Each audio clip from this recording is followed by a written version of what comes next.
जब जीव सत्ता उसे नहीं देता और ये सबको तत्व से जान लेता है, तो इसको भगवान आगे के श्लोक में कहते हैं, हे प्रथानंदन।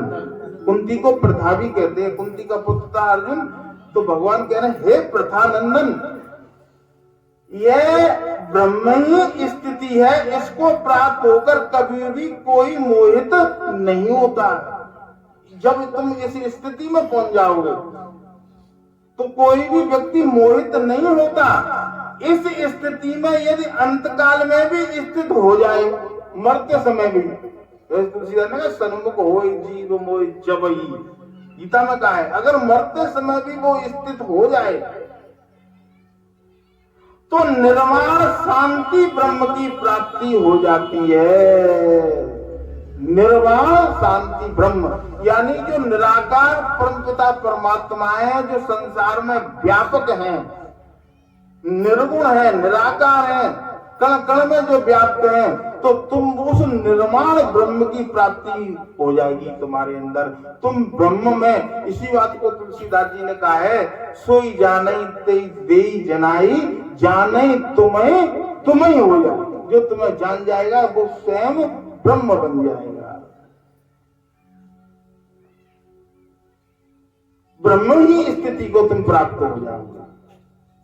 क्यों? कि राम के अंदर भी यही था। राम के अंदर समता थी। राम को जिस समय पर शाम को तो बताया गया था कि महाराज तुम सवेरे राजगद्दी पे तुम्हारा राज्य अभिषेक होगा, तो जो प्रसन्नता शाम के टाइम थी, और जैसे ही सुबह पता चला उन्हें कि नहीं था तुम्हें तो वन में जाना है, और पिता की आज्ञा है, माता की आज्ञा है, तुम्हें तो वन में जाना है, तो उसी प्रसन्नता में वन के लिए तैयार थे। तो उन्हें ना तो राज्य मिलने की खुशी थी और ना राज्य जाने का दुख था।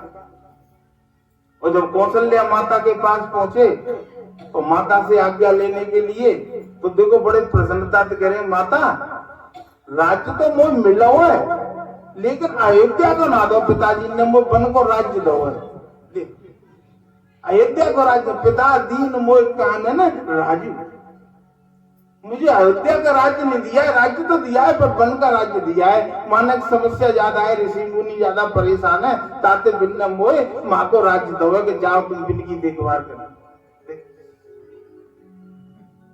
निर्वाण ब्रह्म, व्यापक ब्रह्म। तुलसीदास जी ने उस बार को ऐसे कहा है, राम जी प्रकट हुए उस समय पर कहा है, व्यापक ब्रह्म निरंजन। ओ जो व्यापक है, कण कण में व्याप्त हैं, व्यापक ब्रह्म निरंजन निर्गुण विगत विनोद, सो आज प्रेम भगत बस कौशल्या की गोद।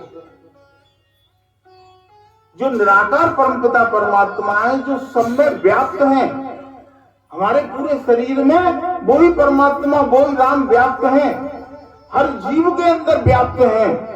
जैसे छपकली की पूंछ कट जाए तो देखो वो अलग है कि ऐसे फड़फड़ाती है,